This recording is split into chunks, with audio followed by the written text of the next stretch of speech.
കരങ്ങൾ ഉയർത്തിപ്പിടിച്ച് നല്ല ശബ്ദത്തിൽ 3 ഹല്ലേലൂയ പറയട്ടെ. ഹല്ലേലൂയ. നല്ലൊരു കൈയടി കൊടുത്ത് കർത്താവിനെ മഹത്വപ്പെടുത്തിക്കോ. ഒന്നങ്ങൾ ശക്തമായി praise the Lord, praise the Lord. ആദ്യത്തെ പോയിന്റ് ഇതാണ്. വിവാഹമെന്ന കൂദാശയിലൂടെ ആരംഭിച്ച ദാമ്പത്യ ജീവിതത്തെ വിജയപ്രദമാക്കി തീർക്കാനായിട്ട് കർത്താവിന് ഉത്തരവാദിത്തമുള്ളൂ. അപ്പോൾ നിന്റെ ദാമ്പത്യ ജീവിതം വിജയപ്രദമായി തീരണമെങ്കിൽ, ക്രിസ്ത്യാനികളാണെങ്കിൽ വിവാഹമെന്ന കൂദാശയിലൂടെ ആരംഭിച്ച ജീവിതമാകണം. Praise the Lord. ആദ്യം സഭയിൽ 7 കൂദാശകളാണ് ഉള്ളത്. ഈ 7 കൂദാശകളിൽ ഞാൻ പറയും വിവാഹമെന്ന കൂദാശയാണ് ഏറ്റവും പ്രധാനപ്പെട്ട കൂദാശ. എന്തുകൊണ്ടാണ് വിവാഹമെന്ന കൂദാശയാണ് ഏറ്റവും പ്രധാനപ്പെട്ട കൂദാശ എന്ന് പറയാൻ കാരണം വിവാഹമെന്ന കൂദാശ നിർത്തി എന്ന് വിചാരിക്കും. നിർത്തിയാൽ മറ്റാറ് കൂദാശകളും സ്വീകരിക്കാനായിട്ട് ആൾക്കാരുണ്ടായേല. അപ്പോൾ മറ്റാറ് കൂദാശകളും സ്വീകരിക്കുന്നതിന് വേണ്ടി ഒരു വ്യക്തിയെ സൃഷ്ടിക്കുന്ന, രൂപപ്പെടുത്തുന്ന, ഒരുക്കുന്ന കൂദാശയാണ് വിവാഹമെന്ന കൂദാശ. ഹല്ലേലൂയ, ഹല്ലേലൂയ, ഹല്ലേലൂയ. വിവാഹമെന്ന കൂദാശയിലൂടെ അല്ല ദാമ്പത്യ ബന്ധം ആരംഭിക്കുന്നതെന്ന് വിചാരിക്ക്. ആരംഭിച്ചാൽ മറ്റൊരു കൂദാശകളും ആ വ്യക്തിക്ക് സ്വീകരിക്കാൻ പറ്റില്ല. ഹല്ലേലൂയ. അപ്പം നിങ്ങൾ മനസ്സിലാക്കണം, ഈ കൂദാശയ്ക്ക് അത്രമാത്രം പ്രാധാന്യമുണ്ട്. എന്താ കാരണം?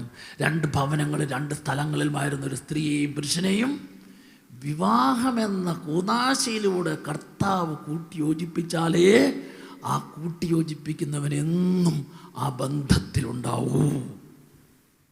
Praise the Lord. അങ്ങനെ ആ ബന്ധത്തിൽ ഉണ്ടായിട്ട് പോലും മനുഷ്യൻ്റെ സ്വാർത്ഥത, അഹങ്കാരം, പിടിവാശി, വിട്ടുവീഴ്ച ചെയ്യാൻ പറ്റാത്ത മനോഭാവം.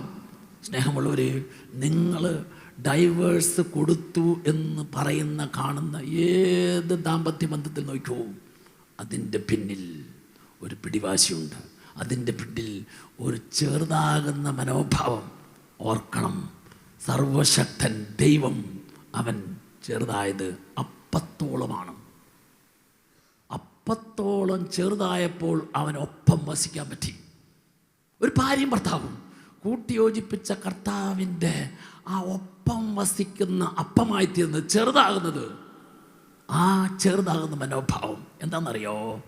ദേഷ്യപ്പെടുന്ന ഭർത്താവിൻ്റെ മുമ്പിൽ ആ ദേഷ്യപ്പെടുന്ന ഭർത്താവിനെ നേടണമെങ്കിൽ ആ ഭർത്താവിൻ്റെ ഭാര്യ ഏറ്റവും ശാന്തതയുള്ള വ്യക്തിയായി മാറണം. സ്നേഹമുള്ളവരെ, ഈശോ അനേകം കാര്യങ്ങൾ പഠിപ്പിച്ചിട്ടുണ്ട്. ഈ പഠിപ്പിച്ചുള്ള കാര്യങ്ങൾ ഈശോ ഏറ്റവും കൂടുതൽ കണ്ട് പഠിക്കുക എന്ന് പറഞ്ഞ കാര്യം മത്തായിയുടെ സുവിശേഷം 11:29 കണ്ട് പഠിക്കുക എന്ന് ഈശോ പറഞ്ഞ കാര്യം ശാന്തതയാണ്. ഹല്ലേലൂയ, ഹല്ലേലൂയ. ഭർത്താവിൻ്റെ കോപ സ്വഭാവത്തെ ഈശോ ആ ഭർത്താവിന് കൊടുത്ത ഭാര്യയിൽ ഒരു ശാന്തതയുണ്ട്. എന്ത് ചെയ്യണം? ആ ശാന്തത ആവശ്യ സമയത്തെടുത്ത് ഉപയോഗിക്കണം. ഇനി എന്തു പറഞ്ഞാലും മനസ്സിലാകാത്ത തറുതല ഇങ്ങോട്ട് ഓരോന്നിനും പറയുന്ന ഈ ഭാര്യനെ ഭർത്താവിനെ ഉൾക്കൊള്ളാൻ സാധിക്കണമെങ്കിൽ അവളുടെ ഈ സ്വഭാവ പ്രത്യേകതകളുടെ വരികൾക്കിടയിൽ അവിടെ ഒരു സ്നേഹത്തിൻ്റെ നിറവ് കിടപ്പുണ്ട്. സഹോദര സഹോദരി, ആ ഒളിഞ്ഞു കിടക്കുന്ന, മറഞ്ഞു കിടക്കുന്ന അവളിലെ ആ സ്നേഹത്തിൻ്റെ നിറവുണ്ടല്ലോ, ആ നിറവിനെ കാണാൻ നിൻ്റെ കണ്ണുകൾക്ക് സാധിച്ചാൽ നിൻ്റെ നല്ല സ്വഭാവം കൊണ്ട് നീ എത്ര പറഞ്ഞാലും ശരിയായേല എന്ന് വിധി എഴുതി മാറ്റി നിർത്തി ആ ഭാര്യ ഉണ്ടല്ലോ, അവളെ നേടാൻ പറ്റും. ഹല്ലേലൂയ. അവളെ നേടാൻ പറ്റുന്നത് കൊണ്ടാണ് അവളെ കർത്താവ് നിനക്ക് ഭാര്യയായി തന്നത്. അവനെ നേടാൻ പറ്റുന്നത് കൊണ്ടാണ് അവനെ നിനക്ക് ഭർത്താവായി തന്നത് എന്ന് ഓരോ ഭാര്യയും ഭർത്താവും എപ്പോഴെല്ലാം മനസ്സിലാക്കി ചേർന്ന് നിൽക്കുന്നോ അപ്പോഴൊക്കെ ഈ കൂട്ടിയോജിപ്പിച്ച കർത്താവ് ഉയർത്തിക്കൊള്ളും. ഹല്ലേലൂയ. ഞാൻ പറഞ്ഞത് ഒന്നാമത്തെ കാര്യത്തിൽ വിവാഹമെന്ന കൂദാശയുടെ ആരംഭിച്ച ദാമ്പത്യ ജീവിതത്തിലേ എന്നും വിജയം ഉണ്ടാവുള്ളൂ. കാരണം അത് വിജയിപ്പിക്കുന്നതിന് അവരുടെ കൂടെ ഉണ്ടാവും എന്നുള്ളത് കൊണ്ട്. Praise the Lord. അതിൽ ഞാൻ പറഞ്ഞ ഒന്നാമത്തെ കാര്യമാണ് വിവാഹം എന്ന കൂദാശ മറ്റ് 6 കൂദാശകളെക്കാൾ ഏറ്റവും പ്രധാനപ്പെട്ടതാണ്. എന്തെന്നാൽ ഒരു മനുഷ്യവ്യക്തിയെ സൃഷ്ടിക്കുന്ന രൂപപ്പെടുന്ന കൂദാശ വിവാഹം എന്ന കൂദാശയാണ്. എന്നാൽ ഈ വിവാഹം എന്ന കൂദാശയിലൂടെ അല്ലാത്ത ദാമ്പത്യ ജീവിതമാണെങ്കിൽ, ഭാര്യ ഭർത്തൃബന്ധമാണെങ്കിൽ അവർക്ക് മറ്റൊരു കൂദാശകളും സ്വീകരിക്കാനായിട്ട് സാധിക്കില്ല. അതുകൊണ്ട് വിവാഹം എന്ന കൂദാശയിലൂടെ ആരംഭിച്ച ദാമ്പത്യ ജീവിതത്തിലെ എന്നും കർത്താവിൻ്റെ ശക്തമായിട്ടുള്ള ഇടപെടൽ ഉണ്ടാവുള്ളൂ. അതിനാൽ ഇന്നലകൾ ഈ കാര്യത്തിൽ ഏതെങ്കിലും വിധത്തിൽ കുറവുകളോ അപാകതകളോ പോരായ്മകളോ സംഭവിച്ചു പോയിട്ടുണ്ടെങ്കിൽ സഹോദര സഹോദരി, ഈ ധ്യാനത്തിലൂടെ നീ ഏറ്റവും ആദ്യം തീരുമാനമെടുക്കേണ്ടത് ഇന്നലകളിൽ ഈ മേഖലകളിൽ എവിടെ ഒരു കുറവ് വന്നിട്ടുണ്ട് അത് ശരിയാക്കണം. Hallelujah, hallelujah. അതിലെ രണ്ടാമത്തെ കാര്യമാണ് വിവാഹം എന്ന വാക്ക് തന്നെ. വിവാഹം എന്ന വാക്ക് 2 വാക്കുകളിൽ നിന്നാണ് വരുന്നത്. 2 വാക്കുകളിൽ നിന്നാണ് വരുന്നത്. ഒന്ന് വി, 2 വാഹം. ഒന്ന് വിവാഹത്തിൻ്റെ വി എന്ന് പറഞ്ഞാൽ വിശുദ്ധമായത്. അതുകൊണ്ടാണ് വി കുത്ത് അന്തോണി വിശുദ്ധ അന്തോണി, വി കുത്ത് മത്തായി വിശുദ്ധ മത്തായി. വി എന്ന വാക്കിൻ്റെ ഉള്ളിലെ അർത്ഥം വിശുദ്ധമായത്. വാഹം, വാഹം എന്ന് പറഞ്ഞാൽ വഹിക്കുക, ചുമക്കുക, സ്വീകരിക്കുക. എന്നിട്ട് വിവാഹം എന്ന വാക്കിൻ്റെ അർത്ഥം തന്നെ ഒന്ന് പറഞ്ഞേ, വിശുദ്ധമായതിനെ ചുമക്കുക, വിശുദ്ധമായതിനെ സ്വീകരിക്കുക, വിശുദ്ധമായതും ഒന്നിച്ച് ജീവിക്കുക. ഹല്ലേലൂയ. കർത്താവ് കൂട്ടി വെച്ച് ഭാര്യ ഭർത്തൃ ബന്ധം എന്നും വിജയിക്കണം, എന്നും വിജയിക്കണം. എങ്കിൽ നീ തിരിച്ചറിയണമെന്നറിയോ, കർത്താവ് എനിക്ക് തന്ന എൻ്റെ ഈ ഭർത്താവ് എൻ്റെ ജീവിതത്തിൽ എനിക്ക് ലഭിക്കാവുന്ന ഏറ്റവും വിശുദ്ധനായിട്ടുള്ള ഒരു വ്യക്തിയാണെന്ന് തിരിച്ചറിയണം.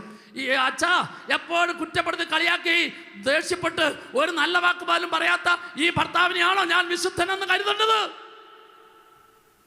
സഹോദര സഹോദരി, നിന്നെ കുറ്റപ്പെടുത്തി നീ ആഗ്രഹിക്കുന്ന വിപരീതമായി പെരുമാറുകയും ചെയ്യുമ്പോൾ ആ പെരുമാറുന്നതിന് പിന്നൊരു അടയാളമുണ്ട്. അതാണ് വിശുദ്ധിയുടെ അടയാളം. നിനക്ക് അതിനെ കാണാൻ സാധിച്ചാണ്ടല്ലോ.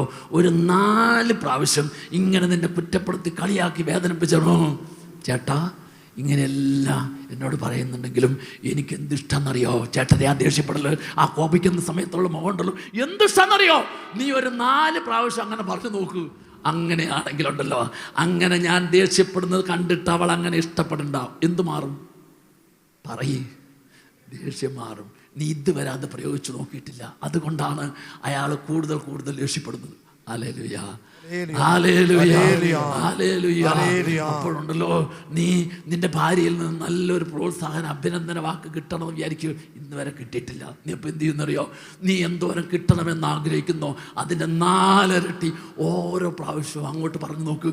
അങ്ങോട്ട് പറഞ്ഞു നോക്കുമ്പോൾ അവൾക്ക് നാണം ഉണ്ടാവും. അപ്പം എന്ത് ചെയ്യും? അവൾ നേരെ തിരിച്ചു പറയാൻ തുടങ്ങും. ഹല്ലേലൂയ. അതുകൊണ്ടാ കർത്താവ് പറഞ്ഞത്, മറ്റുള്ളവർ ഇങ്ങോട്ട് എങ്ങനെ പെരുമാറണമെന്ന് നീ ആഗ്രഹിക്കുന്നോ, നീ ആഗ്രഹിക്കുന്ന പോലെ അങ്ങോട്ട് പെരുമാറി നോക്ക്. അങ്ങോട്ട് പെരുമാറി നോക്കിയാൽ ആ പെരുമാറ്റത്തിൽ ആളെ മാറ്റം വരുത്താൻ പറ്റൂന്ന്. ഹല്ലേലൂയ. ചിന്തിക്ക്, അങ്ങനെ ചെയ്യണമെങ്കിൽ എൻ്റെ സ്വഭാവത്തിൽ നിറഞ്ഞു നിൽക്കേണ്ട ഈശോ പറഞ്ഞ കണ്ടുപഠിക്കുക എന്ന് പറഞ്ഞൊരു കാര്യമുണ്ട്. ആ കാര്യത്തിൻ്റെ പേരാണ്, മറന്നുപോയോ? ശാന്തത. ഏത് കോപിക്കുന്ന, ദേഷ്യപ്പെടുന്ന, സ്നേഹവാക്ക് പറയാത്ത, നല്ല വാക്ക് പറയാത്ത ഏത് ഭർത്താവിനെയും മാനസാന്തരപ്പെടുത്താൻ, മനസ്സ് മാറ്റാൻ, സ്വഭാവം മാറ്റാൻ ഭാര്യയുടെ കൈവശമുള്ള ഏറ്റവും പ്രധാനപ്പെട്ട ആയുധം എന്തായിരിക്കണം? ശാന്തതയായിരിക്കണം. ഇല്ലെങ്കിൽ നിങ്ങൾ ഈ ധ്യാനം കഴിയുമ്പോൾ 1 മാസം ഒന്ന് പരിശീലിച്ച് നോക്ക്. അടുത്ത മാസം നിങ്ങൾക്ക് ഇവിടെ ഒന്ന് സാക്ഷ്യം പറയാൻ പറ്റും. അതുപോലെ തന്നെ ഏതെല്ലാം കുറവ്, കുറ്റം, പോരായ്മ നിന്റെ ഭാര്യയിൽ നീ ഉണ്ടെന്ന് പറയുന്നു, ആ ഭാര്യനെ നീ ശാന്തതയോടുകൂടി ഒന്ന് സ്നേഹിച്ചു നോക്ക്. സ്നേഹവാക്ക് പറഞ്ഞു നോക്ക്, പ്രോത്സാഹന വാക്ക് പറഞ്ഞു നോക്ക്, അഭിനന്ദന വാക്ക് പറഞ്ഞു നോക്ക്. അവളുടെ സ്വഭാവത്തിൽ ഇന്ന് എന്തെല്ലാം ഉണ്ടെന്ന് നീ പറയുന്നോ, 1 മാസം നീ അങ്ങനെ ചെയ്താൽ അത് മുഴുവൻ അവളിൽ നിന്ന് മാറ്റം വരുത്തും. അടുത്ത മാസം ഡിവൈൻ ധ്യാന കേന്ദ്രത്തിൽ ദമ്പതികളുടെ ധ്യാനത്തിൽ വന്ന് സാക്ഷ്യം പറയാൻ പറ്റും. ഒരു ഹല്ലേലൂയ പറഞ്ഞേ, സ്വരമുയർത്തി പറഞ്ഞേ, 2 കരങ്ങൾ ഉയർത്തി പറഞ്ഞേ, നല്ലൊരു കയ്യടി കൊടുത്ത് കർത്താവിനെ മഹത്വപ്പെടുത്തു. Praise the Lord. അപ്പോൾ ഞാൻ പറഞ്ഞത്, വിവാഹം എന്ന വാക്കിൻ്റെ അർത്ഥം തന്നെ വിശുദ്ധമായതിനെ ചുമക്കുക. എന്ത് ചെയ്യണമെന്നറിയാവോ? കർത്താവ് എനിക്ക് തന്ന ഈ കുറ്റങ്ങളും കുറവുകളും പോരായ്മയുമുള്ള എൻ്റെ ഈ ഭർത്താവ് എന്നെ സംബന്ധിച്ചിടത്തോളം എനിക്ക് ഏറ്റവും വിശുദ്ധനാണ്. ഈ കുറ്റങ്ങളും പോരായ്മകളും എത്ര പറഞ്ഞാലും മനസ്സിലാകാത്ത, എത്ര പറഞ്ഞാലും തറുതല പറയുന്ന ഈ ഭാര്യ ഉണ്ടല്ലോ, ഈ ഭാര്യ എനിക്ക് വിശുദ്ധയാണ്. അപ്പം നീ ശ്രദ്ധിക്ക്, വിശുദ്ധമായതിന് വിശുദ്ധിയോടുകൂടി കൈകാര്യം ചെയ്താൽ വിശുദ്ധരായിത്തീരും. ജ്ഞാനത്തിൻ്റെ പുസ്തകം 6-ാം അധ്യായം 10-ാം തിരുവചനം, ജ്ഞാനം 6:10. വിശുദ്ധമായവ വിശുദ്ധിയോടെ ചെയ്യുന്നവർ വിശുദ്ധരാകും. അടുത്ത വചനം എന്താണെന്നറിയോ? അങ്ങനെ ചെയ്യാൻ, പറയാൻ, പ്രവർത്തിക്കാൻ, പെരുമാറാൻ പഠിക്കുന്നവര് 11-ാമത്തെ വചനമല്ല, 10-ാമത്തെ വചനത്തിന്റെ അവസാനത്തത് അതാണ്, അഭ്യസിക്കുന്നവർ രക്ഷ കണ്ടെത്തും. ഹല്ലേലൂയ. വിശുദ്ധമായതിനെ വിശുദ്ധിയോടുകൂടി കൈകാര്യം ചെയ്യുന്നവർ, കാണാൻ പഠിക്കുന്നവർ, പെരുമാറാൻ പഠിക്കുന്നവർ, ഇടപെടാൻ പഠിക്കുന്നവർ അവരെന്താവും? വിശുദ്ധരാകും. ഇനി അങ്ങനെ കാണാനും ചെയ്യാനും പറയാനും പ്രവർത്തിക്കാനും അഭ്യസിച്ചാൽ, പരിശീലിച്ചാൽ ആ വ്യക്തി, ആ കുടുംബം എന്ത് പറയുന്നത്? രക്ഷപ്പെടും. ഇന്ന് നിങ്ങൾ ലോകത്തിലേക്ക് നോക്കിയിട്ട് ഏതെങ്കിലും കുടുംബം രക്ഷപ്പെടുന്നില്ല എന്നതിൻ്റെ കണക്കെടുക്കുന്നതും കൊണ്ടല്ലോ, കർത്താവ് കൂട്ടി യോജിപ്പിച്ച ആ ദൗത്യം ഉണ്ടല്ലോ, ആ ഉത്തരവാദിത്തമുണ്ടല്ലോ, ആ കാഴ്ച ഉണ്ടല്ലോ, അത് മാറുന്നത് കൊണ്ടാണ്. നീ കുറ്റങ്ങൾ, കുറവുകൾ, പോരായ്മകളിൽ കർത്താവ് തന്ന ഈ ഭർത്താവ് ഉണ്ടല്ലോ, നീ എപ്പോഴും ചിന്തിക്കണം, എനിക്ക് ഏറ്റവും വിശുദ്ധനാ. ഹല്ലേലൂയ. വീട്ടിൽ ഒരു വിശുദ്ധ ജീവിതം നയിച്ച പുണ്യപ്പെട്ട വ്യക്തിയുടെ, വിശുദ്ധരുടെ ആരുടെയെങ്കിലും തിരുശേഷിപ്പൊന്ന് സൂക്ഷിച്ചു വെച്ച് നോക്കൂ. അല്ലേ? ഒരു ചെറിയ തിരുശേഷിപ്പിന് പോലും നിന്റെ വീട്ടിൽ അത് വെക്കുമ്പോൾ നീ എന്തൊരു ഭക്തിയോടും വിശ്വാസത്തോടെ കാണുന്നത്. അത് വിശുദ്ധ അന്തോണീസിൻ്റെ തിരുനാളിനെ ഇടവക ജനം മുഴുവനും അത് വെച്ചുകൊണ്ട് പോകുമ്പോഴുണ്ടല്ലോ, ആ ചെറിയൊരു തിരുശേഷിപ്പിന് പിന്നാലെ എത്ര വ്യക്തികളാണ് പോണത്. ആണോ അല്ലയോ? അങ്ങനെയാണെങ്കിൽ മുഴുവൻ വിശുദ്ധനായ, വിശുദ്ധിയായ നിൻ്റെ ഭർത്താവ്, നിൻ്റെ ഭാര്യ നിൻ്റെ കൂടെയുള്ളപ്പോൾ നീ എത്രമാത്രം സ്നേഹത്തോടും ബഹുമാനത്തോടും ആദരവോടും കൂടിയാണ് കാണേണ്ടത്, പറയേണ്ടത്, പെരുമാറേണ്ടത് എന്ന സത്യം നീ ഒന്ന് പഠിച്ചു കഴിഞ്ഞാൽ നിൻ്റെ ഒരിക്കലും ദാമ്പത്യ ജീവിതം പരാജയപ്പെടാൻ, മാനസികമായിട്ട് അകലാൻ ഈ കൂട്ടി യോജിപ്പിച്ച കർത്താവ് അനുവദിക്കുകയില്ല. പറയൊരു ഹല്ലേലൂയ. സ്വരമുയർത്തി.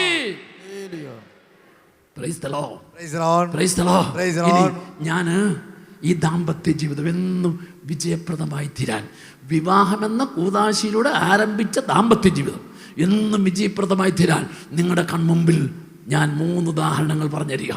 ഈ 3 ഉദാഹരണത്തിൽ നിങ്ങൾ കണ്ടുപഠിച്ചാൽ ഇന്നലകൾ എന്തുമായിക്കോട്ടെ അതിനെല്ലാം കർത്താവ്, ഇന്നലകൾ ഇനി നിൻ്റെ കൺമുമ്പിലില്ല, ഇന്നലകൾ കഴിഞ്ഞു പോയതാണ്. എന്ത് ചെയ്യണം? ഇന്നിൽ നീ ഒരു പുതിയ ബോധ്യത്തോടുകൂടി ഒരു പുതിയ കുടുംബം ആരംഭിക്കണം. ആ പുതിയ കുടുംബം ആരംഭിക്കാൻ ആവശ്യമായ ചിന്തകൾ നീ ഇന്ന് സ്വീകരിക്കണം. അതിൽ പ്രധാനപ്പെട്ട ഒരു ഉദാഹരണമാണ്, സ്നേഹമുള്ളവരെ, ഒരു പേപ്പർ, വൈറ്റ് ഷീറ്റ് പേപ്പർ ഞാൻ വെച്ചു. അതിൻ്റെ മുകളിൽ വേറൊരു പേപ്പറും കൂടെ വെച്ചു. കുറേ സമയം ഇരിക്കും. ഒരു കാറ്റ് വന്നാൽ, ഫാനിൻ്റെ കാറ്റ് അങ്ങോട്ടൊന്ന് കറങ്ങിയാൽ, പ്രകൃതിയിലെ കാറ്റ് ആഞ്ഞടിച്ചാൽ ഒന്നിൻ്റെ മുകളിൽ ഒന്നായിട്ടിരിക്കുന്ന 2 പേപ്പർ 2 വശത്തുകൂടെ പറന്നു പോവോ ഇല്ലയോ? ഒച്ചേ പറ. ഉറപ്പല്ലേ? അയ്യോ, ഈ പേപ്പർ നല്ല കട്ടിയുണ്ട്, മാത്രമല്ല ഇവരിങ്ങനെ 2 പേരും കൂടി ഈ പേപ്പർ ചേർന്നിരിക്കുമല്ലേ, അതുകൊണ്ട് ഈ പേപ്പറിനെ ഞാൻ പറപ്പിക്കുകയില്ല എന്ന് കാറ്റ് വിചാരിക്കുമോ? ഇല്ല. ഇപ്പം 2 വശത്തേക്ക് പറന്നു. എന്നാൽ അതേ 2 പേപ്പറുകൾ തന്നെ ഒരു പേപ്പറിൻ്റെ മുകളിൽ ആവശ്യത്തിന് പശ അങ്ങോട്ട് തേക്കുക. പശ അങ്ങോട്ട് തേച്ചിട്ട് അതിൻ്റെ മുകളിൽ മറ്റേ പേപ്പറും കൂടെ അങ്ങോട്ട് ഒട്ടിച്ച് വെക്കുക. ഒട്ടിച്ച് വെച്ച് കഴിഞ്ഞാൽ കാറ്റ് വരും. കാറ്റ് വരുമ്പോൾ പറക്കും. പക്ഷേ രണ്ടും രണ്ടായിട്ടായിരിക്കുകയല്ല പറക്കുന്നത്. അത് കാറ്റ് പറപ്പിച്ച് വെള്ളത്തിലിട്ടാൽ ഒന്നിച്ച് വെള്ളത്തിൽ, തീയിലിട്ടാൽ ഒന്നിച്ച് തീയിൽ. എവിടെയാണ് ആ പോയി വീഴുന്നത്? ആ വീഴുന്നതെല്ലാം എപ്പോഴും എങ്ങനെയായിരിക്കും? ഒന്നിച്ചായിരിക്കും. സഹോദര സഹോദരി, വിവാഹമെന്ന കൂദാശയിലൂടെ കർത്താവ് കൂട്ടിയോജിപ്പിക്കുമ്പോൾ ആ കൂട്ടിയോജിപ്പിക്കുന്ന കർത്താവ് പശയായി, സ്നേഹത്തിൻ്റെ പശയായി, പ്രോത്സാഹനത്തിൻ്റെ പശയായി, അഭിനന്ദനത്തിൻ്റെ പശയായി, നല്ല വാക്കിൻ്റെ പശയായി, അനുഗ്രഹത്തിൻ്റെ പശയായി ഈ കൂട്ടിയോജിപ്പിച്ച കർത്താവ് കൂടെ ഉണ്ടാകും എന്നുള്ളതാണ് വിവാഹമെന്ന കൂദാശയിലൂടെ ആരംഭിക്കുന്ന ദാമ്പത്യ ജീവിതത്തിൻ്റെ പ്രത്യേകത. ഹല്ലേലൂയ. ഒരിക്കലും ക്വാളിറ്റി ഇല്ലാത്തല്ല, നിത്യവും ക്വാളിറ്റിയോടുകൂടി നിൽക്കുന്ന പശയായതുകൊണ്ട് ഈ ഭർത്താവിലെ ഭാര്യയിലെ കുറവും പോരായ്മയും എന്തെല്ലാമായാലും ഈ പശ ക്വാളിറ്റി ഉള്ളതായതുകൊണ്ട് അതെപ്പോഴും ഒട്ടിച്ച് തന്നെ ചേർത്ത് തന്നെ പിടിച്ചിരിക്കും. ഹല്ലേലൂയ, ഹല്ലേലൂയ, ഹല്ലേലൂയ, ഹല്ലേലൂയ. ഹല്ലേലൂയ. സ്നേഹമുള്ളവരെ, അതുകൊണ്ട് യേശുവാകുന്ന പശയാൽ ഒട്ടിച്ച് ചേർക്കപ്പെട്ട ഭാര്യ ഭർത്തൃബന്ധം, അവിടെയാണ് ഒട്ടിച്ച് ചേർത്തവൻ കൂടെ ഉണ്ടാകുന്നത് എന്ന സത്യം തിരിച്ചറിയണം. ഹല്ലേലൂയ. രണ്ടാമത്തെ ഉദാഹരണം, സ്നേഹമുള്ളവരെ, നമ്മൾ ആകാശത്തിൻ്റെ അനന്ത വിഹായസിലേക്ക് പറന്നു നടക്കുന്ന പക്ഷികളെ കണ്ടിട്ടുണ്ട്. കുടുംബജീവിതം ഒരു പക്ഷിക്ക് തുല്യമാണ്. എന്താണെന്നറിയോ? എല്ലാ പക്ഷികൾക്കും എത്ര ചിറകുകളുണ്ട്? 2 ചിറകുകളുണ്ട്. ഈ 2 ചിറകുള്ള പക്ഷി എന്ത് ചെയ്യണം?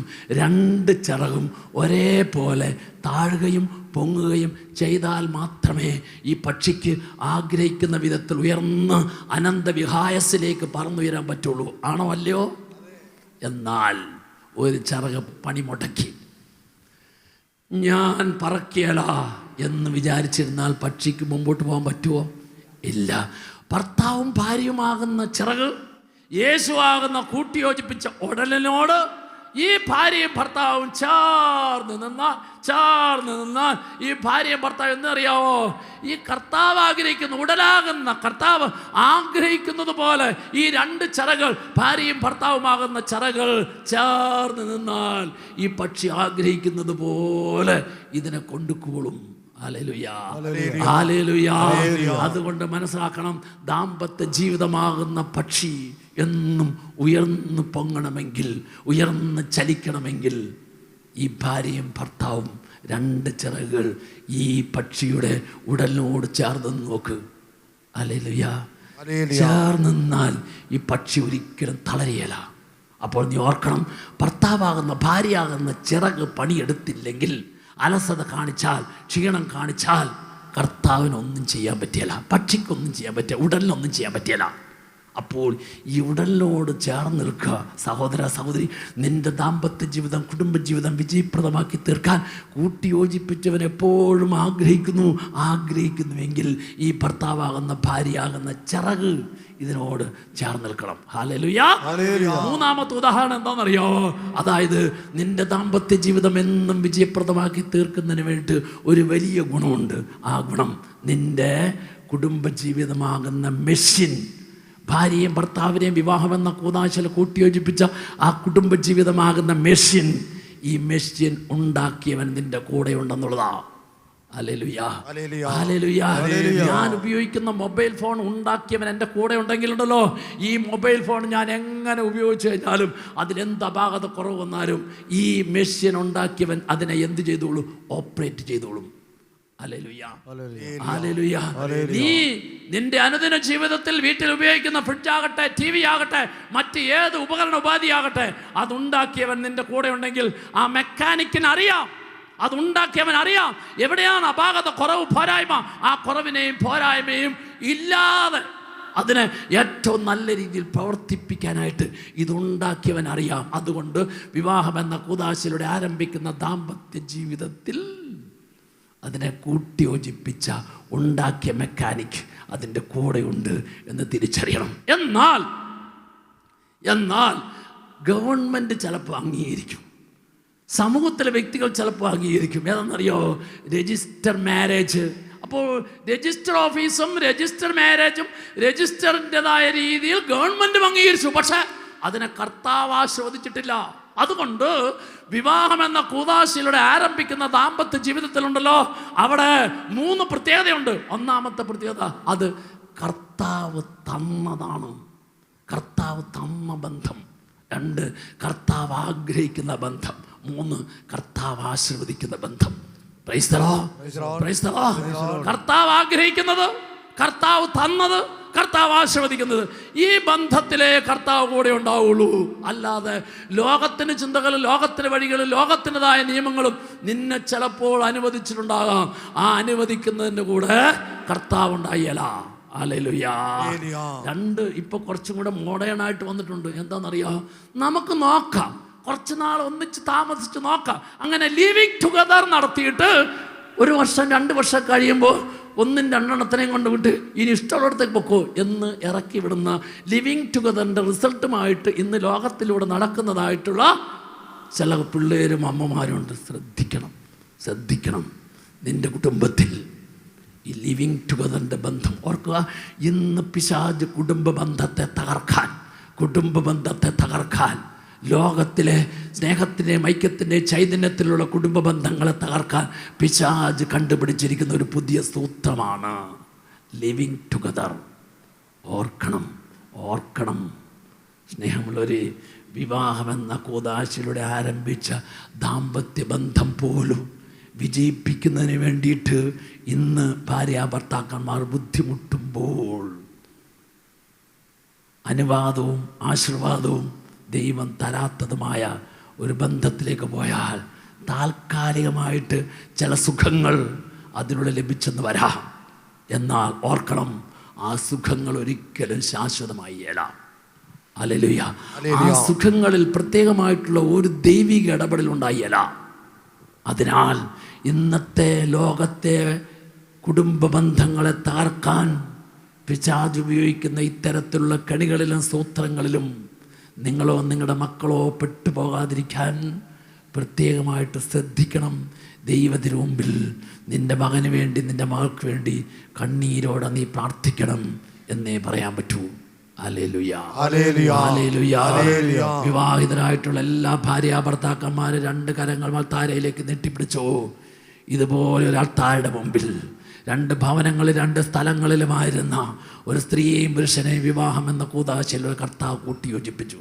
ആ കൂട്ടിയോജിപ്പിച്ചതിലൂടെ ആരംഭിച്ച ദാമ്പത്യ ജീവിതം ഇന്ന് വർഷങ്ങൾ പിന്നിട്ടു. കർത്താവെ, പിന്നിട്ട വർഷങ്ങളിൽ ചില അപാകതകളും കുറവുകളും പോരായ്മകളും ഉണ്ടായിട്ടുണ്ട്.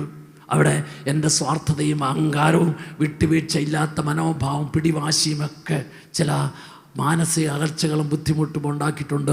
ഇതാ ഈ നീട്ടിയ കരങ്ങളിൽ അതിനെ മുഴുവൻ നിൻ്റെ കരങ്ങളിലേക്ക് തരുന്നു. നീയാണ് കൂട്ടിയോജിപ്പിച്ചത്. നീയാണ് ഈ ബന്ധത്തെ എന്നും കൂട്ടിയോജിപ്പിച്ച് പിടിച്ചിരിക്കുന്നത്. നിൻ്റെ സ്നേഹത്തിൻ്റെ പശയാണ് ഞങ്ങളെ ഒട്ടിച്ചേർത്തിരിക്കുന്നത്. നിൻ്റെ ഉടലിനോട് ചേർന്നാണ് ചിറകുകളായി ഞങ്ങൾ ചേർന്ന് നിൽക്കുന്നത്. യേശുവേ, നീയാണ് ഈ ജീവിതത്തിൻ്റെ മെക്കാനിക്. നീയാണ് ഈ ജീവിതത്തെ ക്രമീകരിച്ചത്. നീയാണ് ഈ ജീവിതത്തെ കൂട്ടിയോജിപ്പിച്ചത്. നിന്റെ കരം പിടിച്ച് എപ്പോഴും ഞങ്ങളുടെ ദാമ്പത്യ ജീവിതം മുമ്പോട്ട് നയിക്കാൻ, ഈ ജീവിതത്തിൽ ബുദ്ധിമുട്ടുകളും പ്രയാസങ്ങളും ഒറ്റപ്പെടുത്തലുകളും പ്രതീക്ഷയ്ക്ക് വിപരീതമായ വാക്കും പ്രവൃത്തിയും പെരുമാറ്റം ഉണ്ടാകുമ്പോൾ പറഞ്ഞതും ചെയ്തതും പ്രവർത്തിച്ചതുമായ വ്യക്തികളിലേക്ക് നോക്കാതെ ഈ വ്യക്തി എനിക്ക് തന്ന എൻ്റെ കർത്താവിലേക്ക് നോക്കി അവൻ്റെ കരം മുറുകെ പിടിച്ച് ജീവിക്കാൻ അവിടെ നിന്ന് എന്നെ ശക്തിപ്പെടുത്തണമേ, അഭിഷേകം ചെയ്യണമേ. ആഗ്രഹിച്ച് അതരം തുറന്ന് വിളിച്ചോ. എല്ലാവരും വിളിച്ചോ. ഈശോയുടെ ശക്തി ഒഴുകട്ടെ, ഈശോയുടെ സ്നേഹം ഒഴുകട്ടെ, ഈശോയുടെ കൃപ നിറയട്ടെ. എല്ലാവരും വിളിച്ചോ.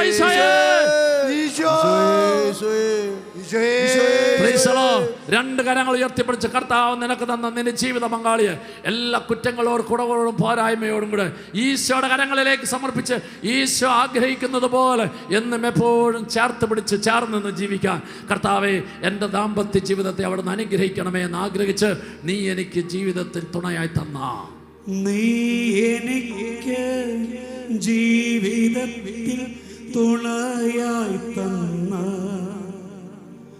ഇണയേ നിൻ കരങ്ങളിൽ സമർപ്പിക്കുന്നു. രണ്ട് കരങ്ങൾ ഉയർത്തിപ്പിടിച്ച് നിന്റെ ജീവിത പങ്കാളിൽ എല്ലാ കുറ്റങ്ങളും കുറവുകളും പോരായ്മകളും പൂർണ്ണമായി ഈശോയ്ക്ക് സമർപ്പിച്ചിട്ട് നീ എനിക്ക് ജീവിതത്തിൽ തുണയായി തന്ന,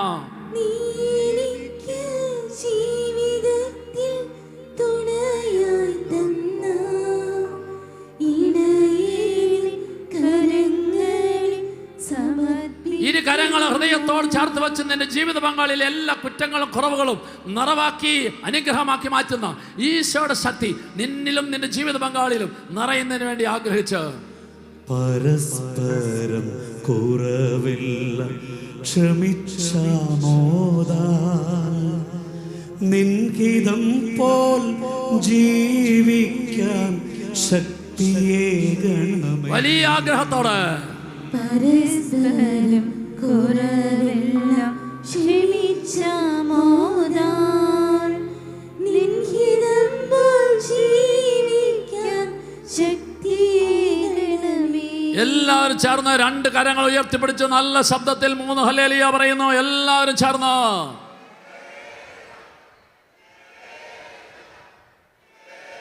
നല്ലൊരു കൈയടി കൊടുത്ത് കർത്താവിനെ മഹത്വപ്പെടുത്തിക്കോ. ഒന്നും കൂടെ നന്നായിട്ട് കൈയടിച്ചോ. Praise the Lord.